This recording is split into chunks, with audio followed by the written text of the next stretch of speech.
Good morning, and happy Mother's Day.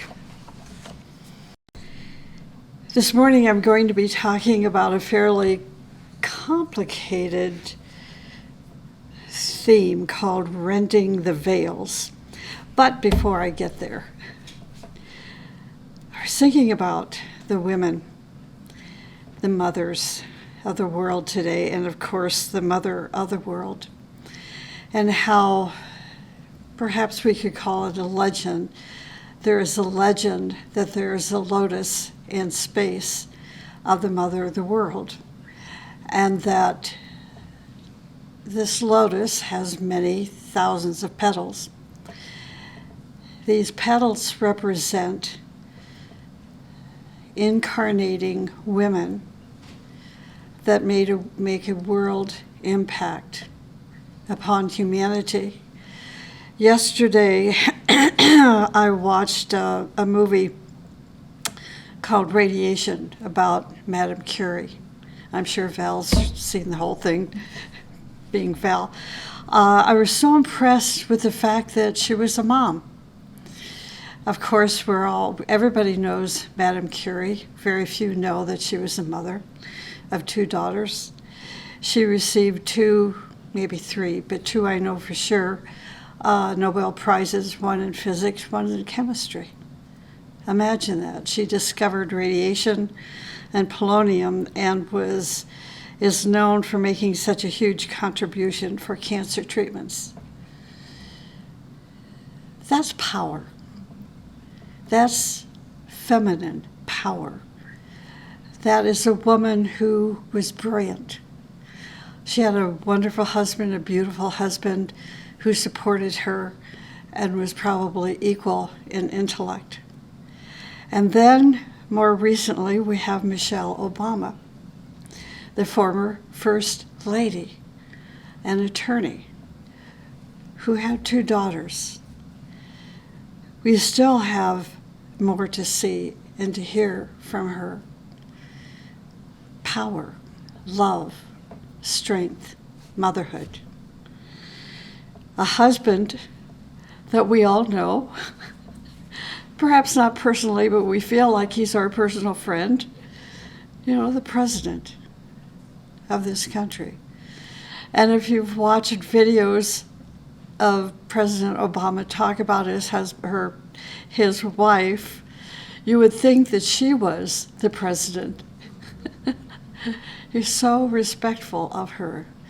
She never lost her power while her husband was in the office of president. They were together. They supported one another. And then, of course, Helena Rourke, another mother of 2 sons, and is considered the mother of Agni Yoga. A husband that was as supportive of her as the husband of Madame Curie and of Michelle Obama.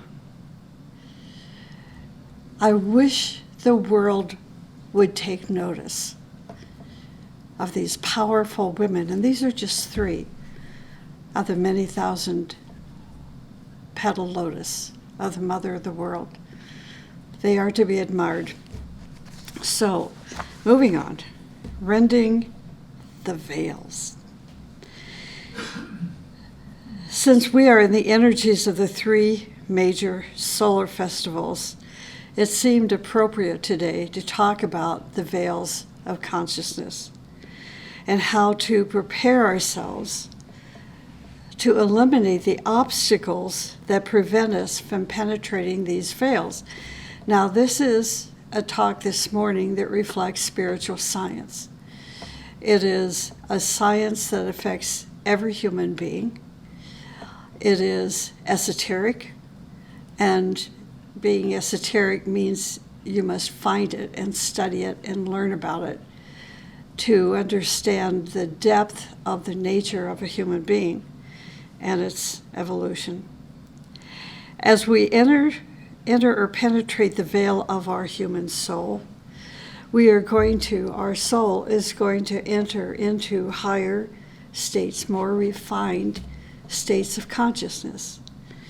You can always tell particularly with women, since today is Mother's Day, the more refined a woman is, the higher her consciousness is.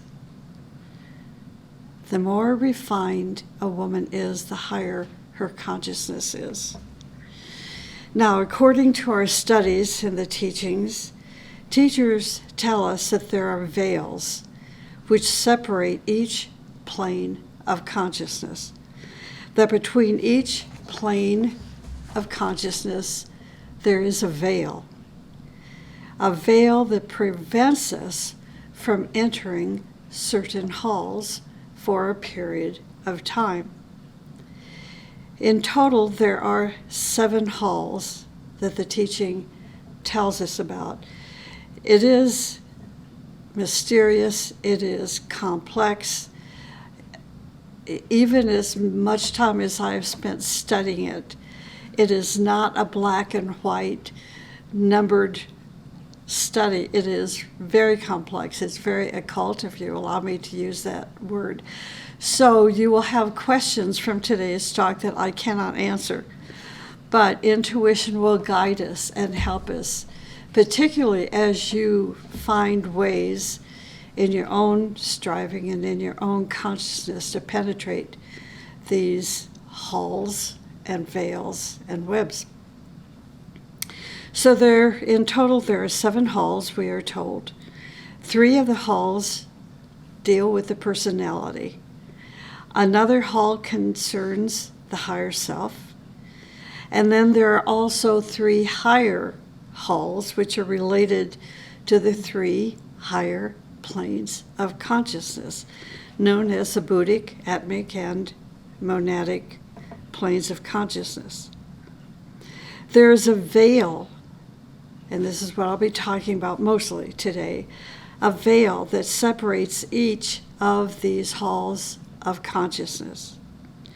Before I go on, I do want to mention that we are having video problems this morning.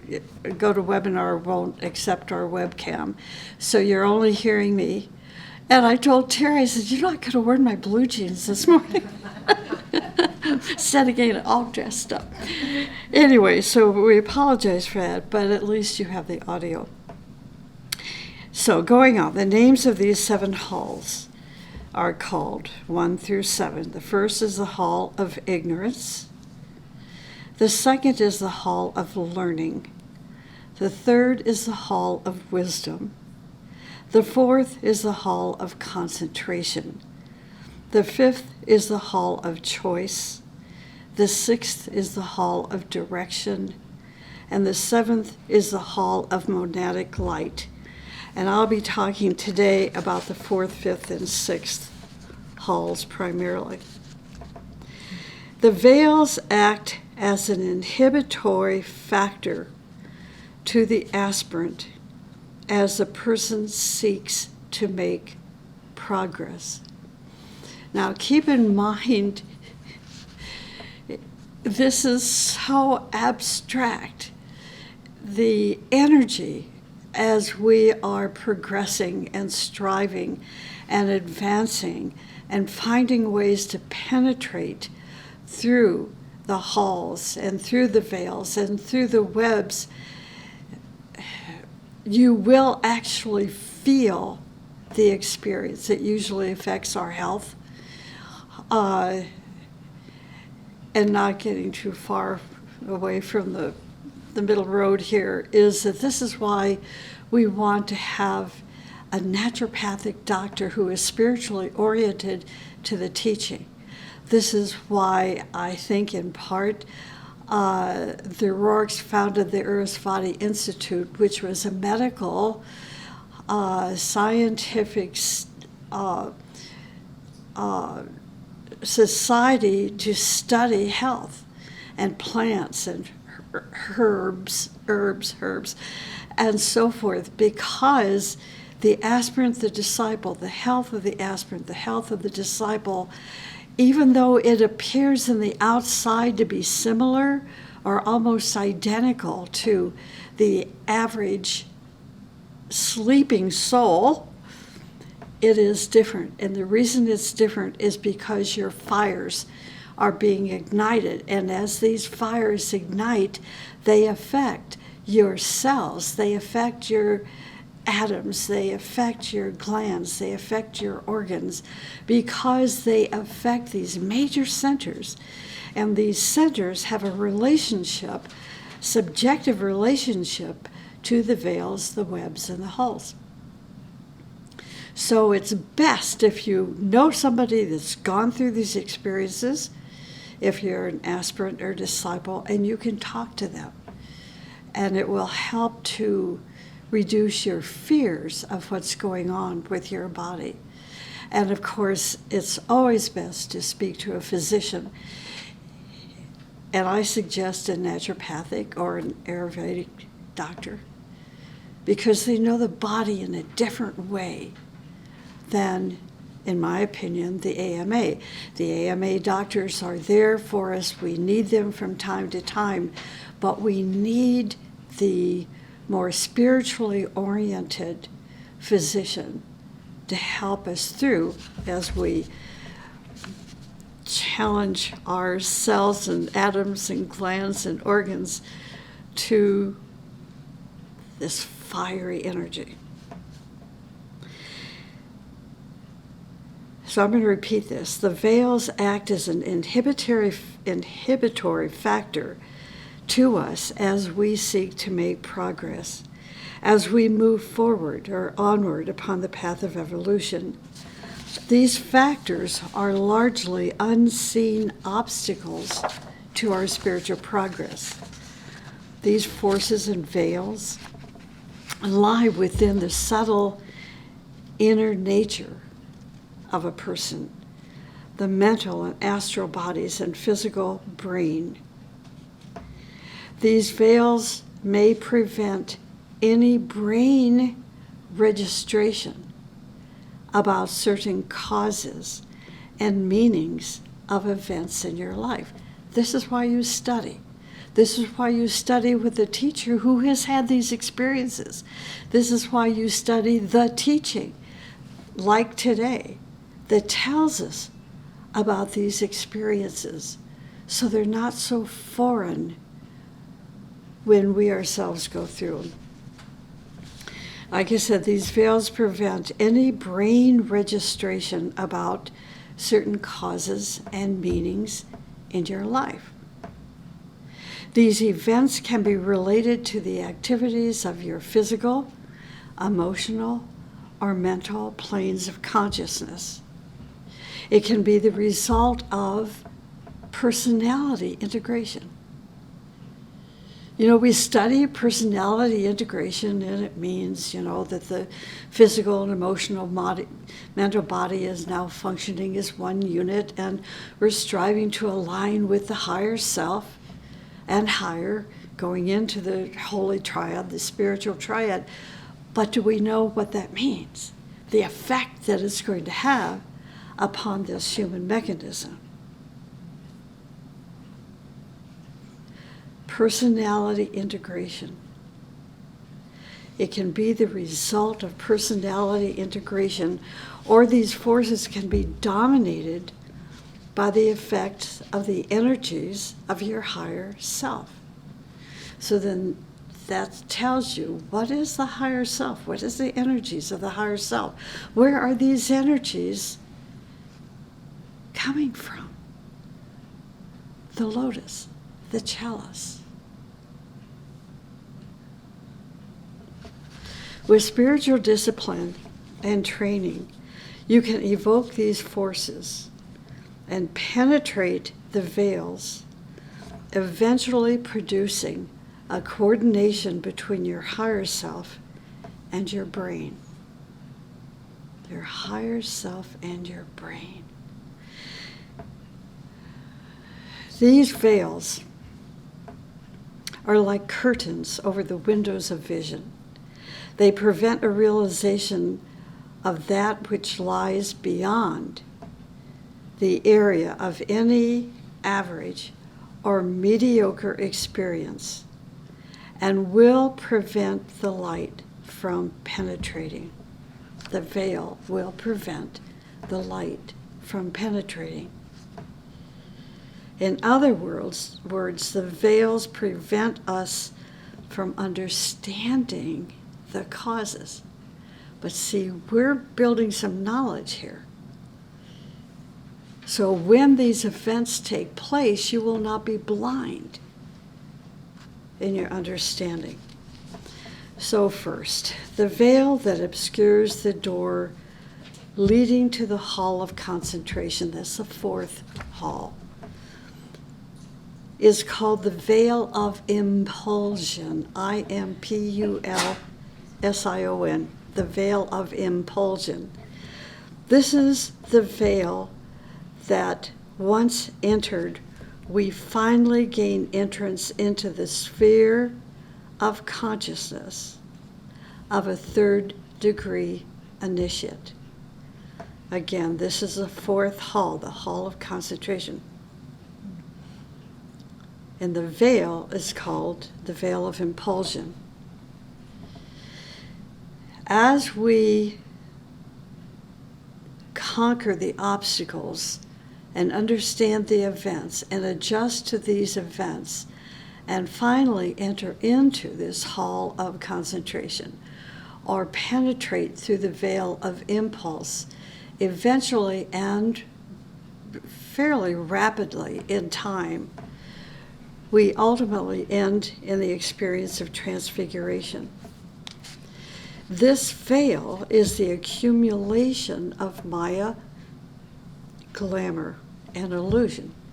It is called the dweller of the threshold. The accumulation of Maya, glamour, and illusion. In order to penetrate this veil of impulsion, we must meet and defeat the dweller of the threshold, which typically takes many lifetimes. During the first two initiations, you are going to struggle with this obstacle. Eventually, you see, isn't it something when we think about, we typically don't think about how the first and second initiation are going to affect us entering that hall of concentration or penetrating the veil of impulse. It takes such a huge span of time, life after life after life, of presenting ourselves on this planet as a soul, that we lose sight of the purpose of life until we meet women like Helena Rourke, like Michelle Obama, like Madame Curie, like Mother Teresa, and certainly many, many other women. What makes them stand out? What makes them so dedicated, so selfless, and still they can be a mom? These are extraordinary women. So repeating, during the first two initiations, you will struggle with this obstacle. Eventually, you're going to sense your inner guide, your transpersonal self.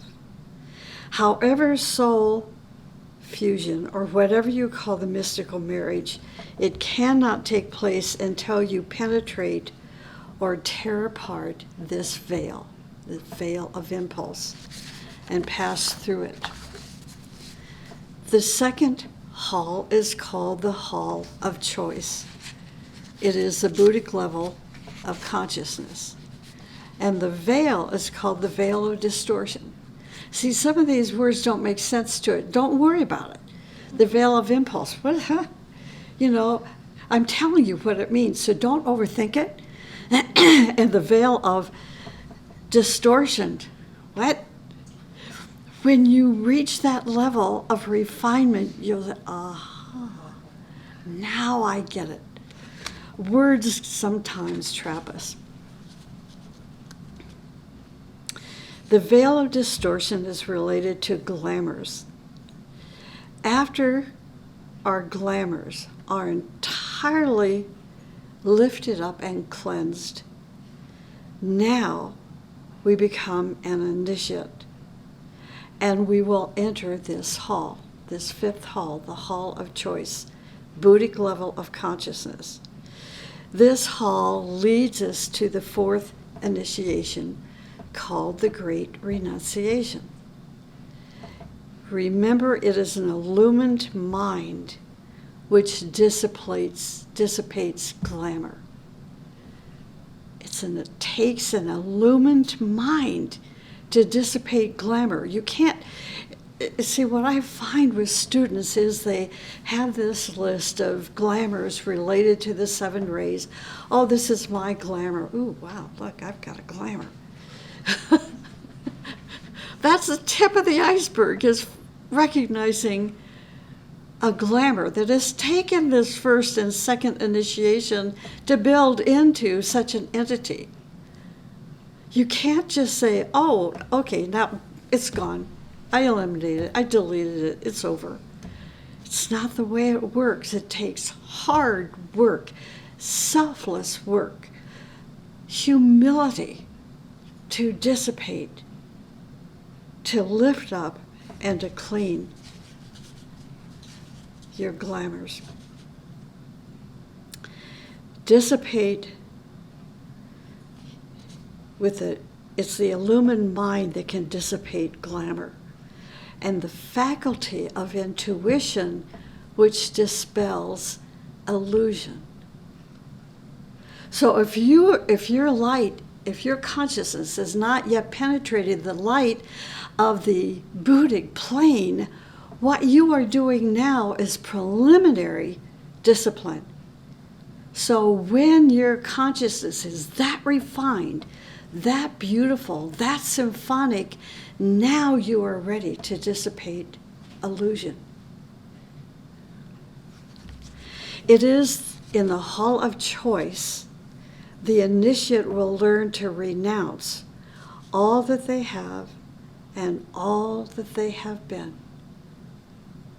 Most of us are really, really swimming in the ocean of our ego. This is who I am. Why don't you recognize me? Why didn't you compliment me on what I did today? It's like Madame Curie. If you can find that movie, I found it on Sundance. She had confidence. She had the energy of the higher self with us. She knew what she was doing and what she was about, and she appeared to be very stern until she fell in love and then had 2 daughters.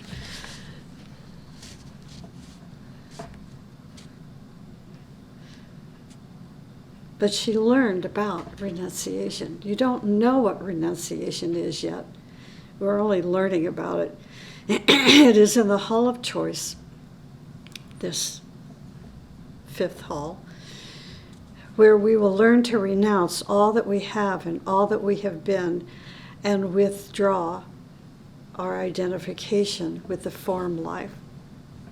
It is in the New Testament, which I found interesting, it is in the New Testament where this veil is referred to as the veil of the temple. It is this veil which is rent at the time of the 4th initiation. The veil of the temple in the New Testament is a symbol for the Temple of Solomon. And it is also called the lotus. When this veil is rent, the dweller in the temple, the monad, is released. And the unfolding human soul meets itself on the Buddhic plane. The next hall is called the Hall of Blinded Men, the Hall of Direction. The veil is called the veil of separation. This veil veils the Hall of Blinded Men, the Hall of Direction. This veil is penetrated at the 6th and 7th initiation. See, this is how we keep our humility. You know, we're still struggling, right, to function totally and completely within the light and love and power of the chalice. This is going way, way beyond in refinement. We are told that the rending of this veil creates a tremendous light by which the initiate is blinded. So you may say, well, I have been blinded by the light. But that's just a preliminary. See, that's just in preparation, giving you a little glimpse of your future. It is the energy from the hall of blinded men which is causing union, and through it the new civilization will eventually be built. See how this takes on a whole, for me anyway, a whole new connotation of the new civilization. The characteristics of this energy is synthesis. It is in the rending of these veils that we have three kinds of energy. The energy of law, spiritual law, the energy of love, and union or synthesis. The next veil is called the veil of aspiration.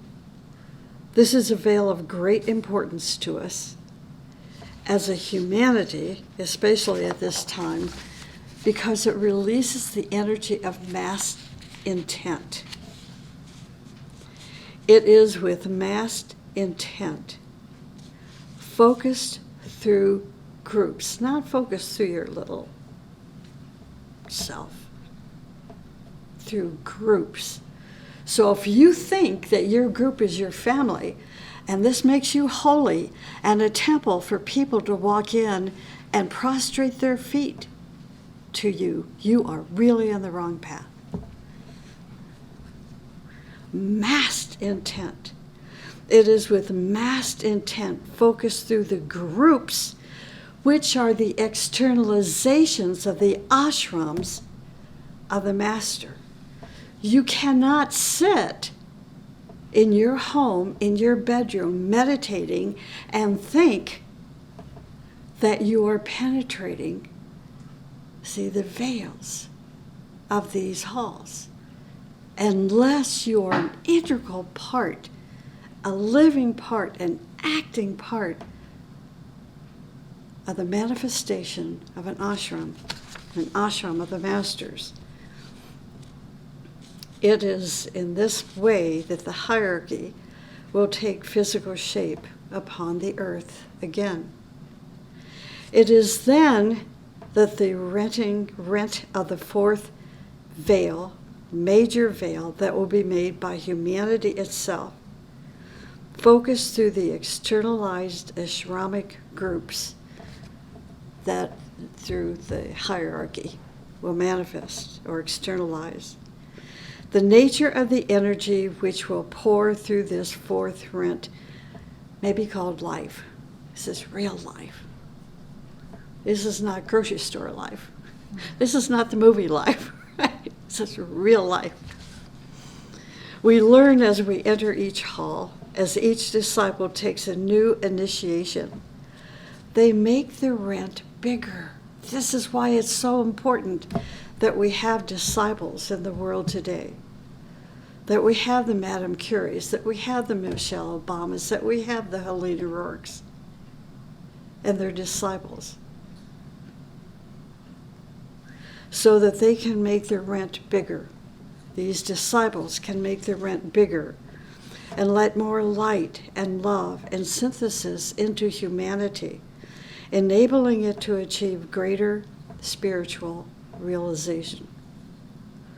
At the present time, esoteric groups, which are working under the impression of the Christ, are enlarging the rents in the veils and evoking creative and dynamic energies to the areas where they want the group impact to be felt.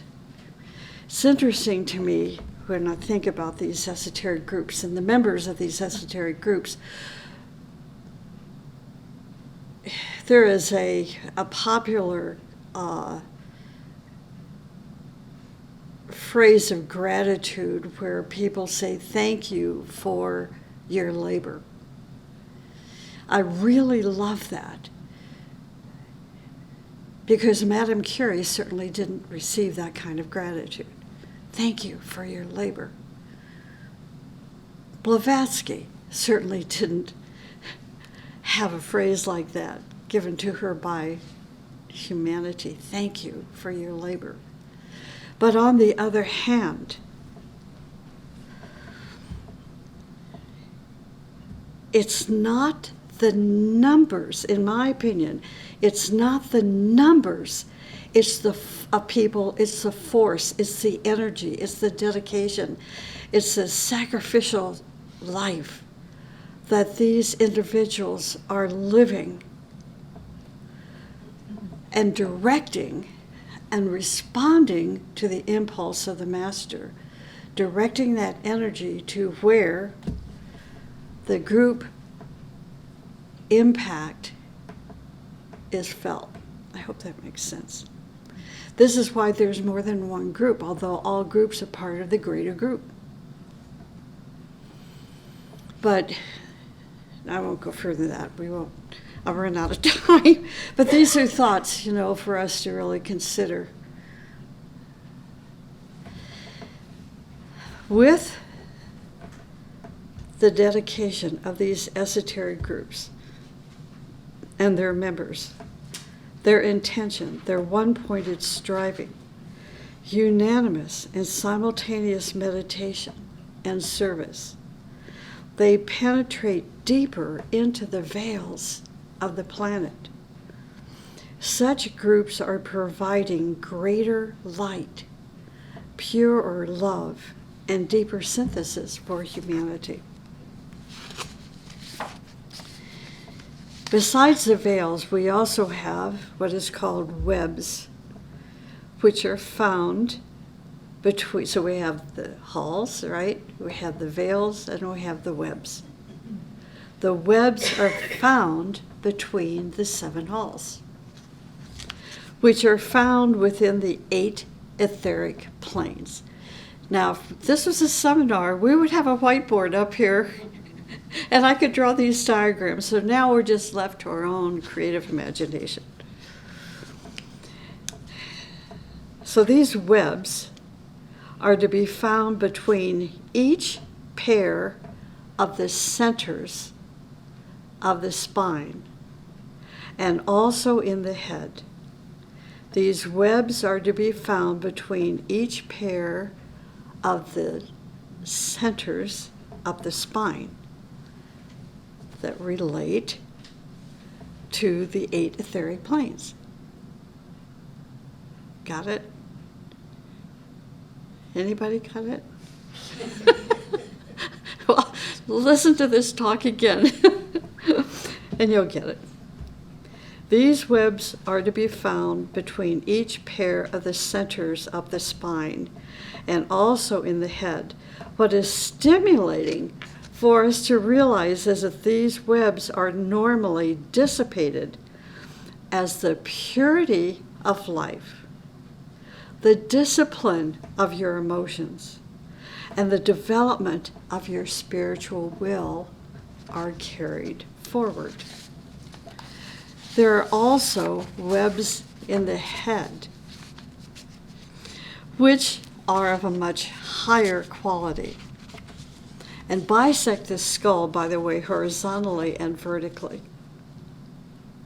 And then we have webs between the physical and astral planes, and between the astral and mental planes, and so on. So, for example, when the web separating the physical and etheric and the astral planes is burned away, the increasing fire of the person, their lower 3 bodies begin to function as one unit. Personality integration. Let me repeat this. When the web separating your physical etheric and astral planes are burned away by the increasing fire, your increasing fire, then the three lower bodies function as one unit. See, these things don't happen without an effect on your body. And this is why Torkim has written two incredibly big, voluminous books about health, to educate you as a spiritual student, as an individual that is striving to penetrate these veils, will understand. We read in the book that we published, White Mountain published, by Helena Rourke, called On the Threshold of the New World, where Helena Rourke talks about her fiery experiences. Very real, very real. It wasn't that she suffered from a cold or the flu, or something that we make a mountain out of. These are very real things. And so her poor little body went through a lot. And we have to be prepared to become an integrated human being. Great unity is then achieved when the web between their mental and their, meaning us, disciples, initiates, when the web between their mental and intuitional plane is burned away at the fourth initiation. Now, we look at people that we have exposure to. We have a much greater exposure today to the likes of these great men and women because of telecommunication. We have access to videos like you cannot believe, to the news, not CNN or MSNBC, although I like them. But when we have access to the biographies and the lives of these great people, we would all step back and say, I would never want to live a life like that. Look at President Obama went through, and his wife. It was catastrophic. But they did it. How could they do it? How could they live a life the way they lived and survived with such humility? And people love them. They may not like their politics, but they love them as a human being because they loved us. The teaching explains this process in this way, that the etheric web is found between the centers in the spine and found at the top of the head, protecting the head center, is destroyed in your mechanism by certain forces that we call the Kundalini fire. When you reach a point of development where you begin to see the fourth cosmic ether, the Buddhic plane, which is the plane, by the way, where all sacred planets function, and the disintegration of the web between the second and third subplanes of the mental, intuitional, and atmic plane starts, you begin to achieve a higher level of continuity of consciousness. At this level, you now have the right to work there to eliminate the source of glamour and evil. Because there are webs between the second and third subplanes of the mental, intuitional, and atmic planes, then we eliminate these webs or veils. When we eliminate them, it is then the continuity of consciousness is advanced from plane to plane until finally we achieve a continuity of consciousness with the monadic plane. Now I want to say something that I found to be very curious.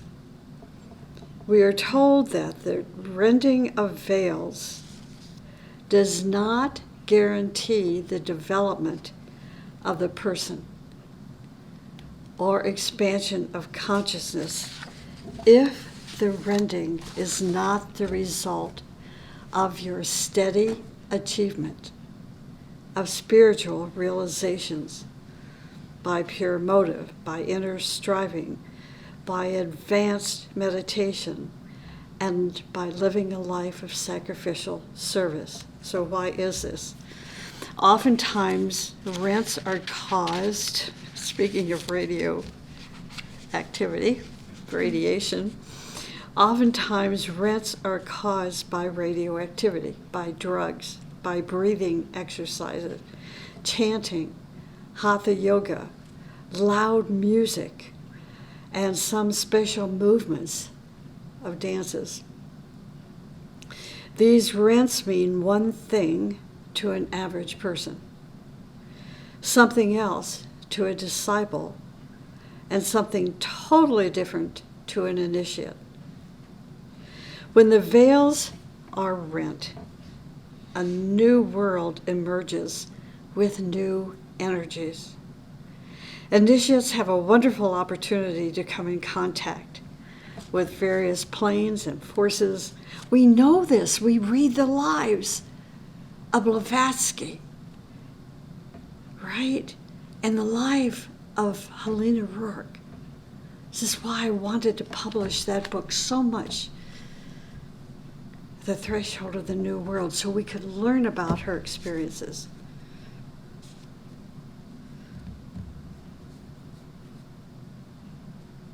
Because they were able to gather first-hand knowledge, experience, and had the power to use these new energies. For an average person, or even a person on dark paths, these rents will cause trouble, which will extend to their physical, emotional, and mental planes, leading the person into depression and breakdowns, or into a life of aimlessness and vanity and crime and obsession. There is a difference between veils and webs. Veils are formed by your human urges, desires, aspiration, thoughts, and actions, or even by urges and desires, even actions of the great life in whom we live and move and have our being. These veils must be destroyed because they prevent unrestricted communication and circulation of life energy among humanity and hierarchy and Shambhala and the far elf worlds. The webs are protective valves, which open when the pressure in a given vehicle is too great. Even that is an uncomfortable experience. We're grateful for it because it keeps us alive, but it's uncomfortable. These valves or webs can lessen the pressure and open a communication line between the inner and the outer. They protect and make communication possible with the higher. When the higher point of pressure is maintained, then they act as a door between the higher and the lower and are no longer obstructive. So let me close with this.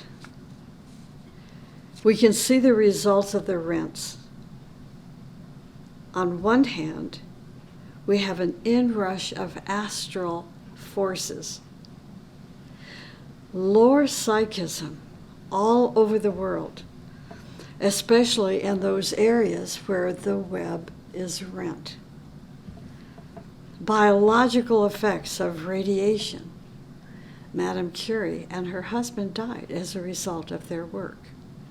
They were just ignorant.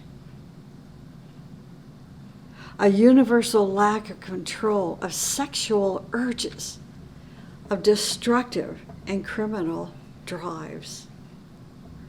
On the other hand, we also have emerging disciples who are entering onto the path of greater responsibility, greater love, and greater sacrifice, unfolding within their nature higher psychic powers, and serving one humanity with all that they have and are. And that's it.